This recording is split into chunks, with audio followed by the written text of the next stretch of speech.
All right, so this is for the resistivity lab for AP Physics 2. You can watch my resistivity basics video if you want to learn more about the resistance equation. It states that, hey, the resistance is equal to rho, the resistivity of the material, times length over A. So length of the material over the cross-sectional area. You can watch my video on the basics to understand it better, or Mr. Gussens, or whoever your teacher is. Excuse me, let's do the lab. So the lab, the way we really did the lab was that basically we drew some graphite, like 10 centimeters of it. So we went from 0, and then we wrote, like, marked these down: 0, 1 centimeter, 2 centimeters, so on until 10 centimeters, right? Then you took your multimeter, and it had a resistance, like, detector. I think it's called an ohm meter. I don't know. But it had like a resistance meter that can measure the resistance between like a material. You would put your probes like right between 0 and 1, and then you can graph. So you can graph it down. Oh, at 1 centimeter, it had a resistance 4.6 kilo ohms, right? So kilo is times 10 to the third. This would be like 4,600 ohms, I think, hopefully. 1 centimeter, 4.6 kilo ohms. You can do all your data points, and you can make a graph. So let's make a graph. So I don't know. I don't know. I won't go through my data just because I'm sure you have some great data. But if we make our graph, the resistance on the y-axis, because I'm looking like, hey, that's our dependent variable. How does the resistance change? What is my independent variable? What's the length? So I'm seeing how does the length affect the resistance of like what I'm measuring. So I want to find, well, my goal is to find the resistivity of graphite. That's what I'm doing. So how can I use a slope to help me here? Well, if we look at our equation, resistance equals rho, I'll write it like this, rho L over A. To find the slope, I gotta get this in a y equals mx plus b form. So y is resistance, x is my L, right? So what's going to be my rest? Rho over A. So this is same equation, just written in that y equals mx plus b form. So if this is my y variable and this is my x, well, this is going to be my slope. So and hopefully this graph, like the linearness of the graph, makes sense, because it's like, hey, if I double the length of my resistor, or in this case we were using graphite, right? If I double the length of the graph, I'm getting double the resistance, right? So that's why it's linear. The slope ends up being rho over A, the resistivity over the cross-sectional area. So if I have some data points, right, find the slope pretty darn easy. I'm going to say the slope is, what would make sense? This is 10. Let's go. I don't know. I can't think of a number that would make sense in this case. But I don't know. Maybe you got some number for your slope. You can compute that.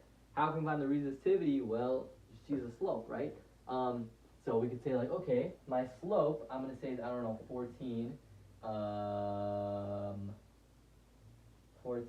ohms per meter.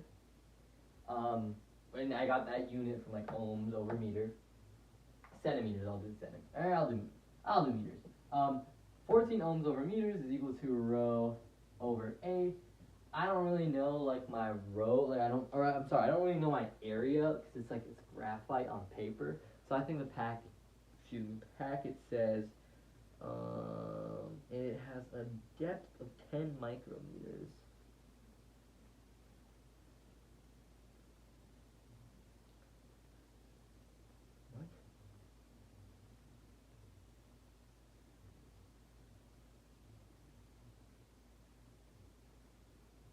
Typically, I'm sorry, I'm trying to interpret what's on here. This is like the cross-sectional area of the pencil, so I think this, like, of like how it's like penetrating the paper, so I think this would be 10 micrometers. What's the other length though? Imagine the rectangle is a cross-section of the line. Obviously, it's very labeled the 10 micrometer the other length on the picture. Typically,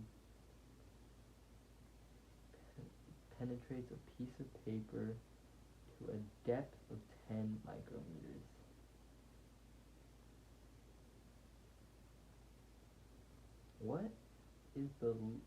I don't know what this length is though.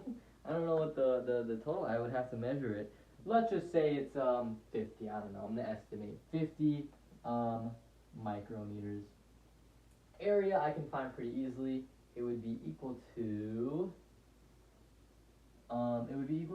500 micrometers squared.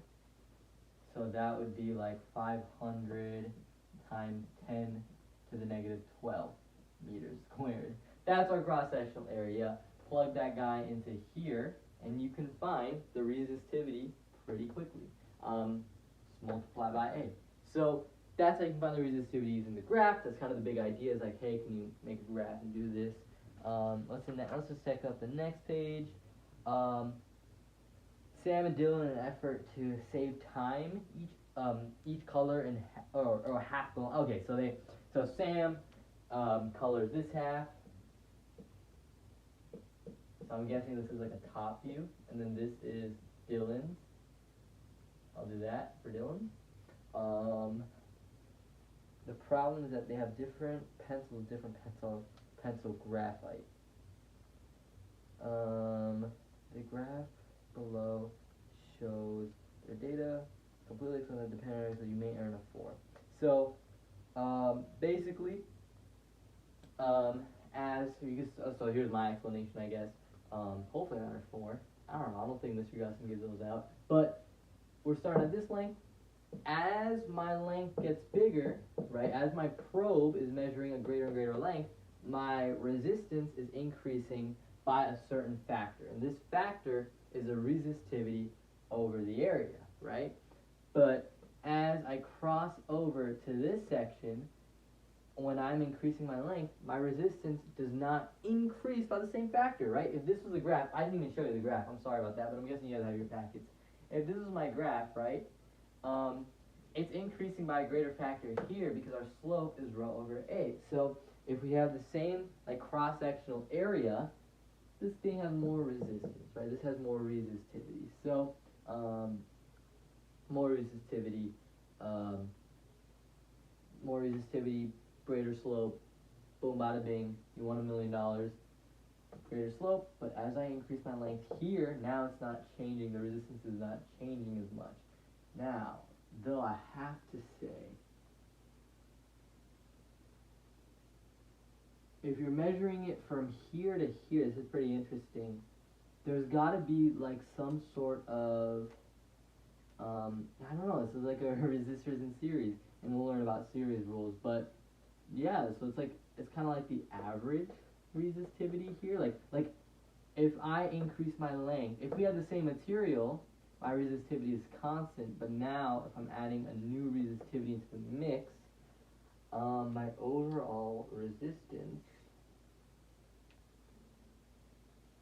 I would think about that. I think there's something that's like the average resistivity, and if I add in a new pencil with different resistance, that lowers the resistivity, and hence get a graph like that. So that's how I would explain it. I think the key point for that is like, hey, different resistivity, different slope. If you understand that, you're good. Thank you for watching. Have a good one. 8 minutes, not bad.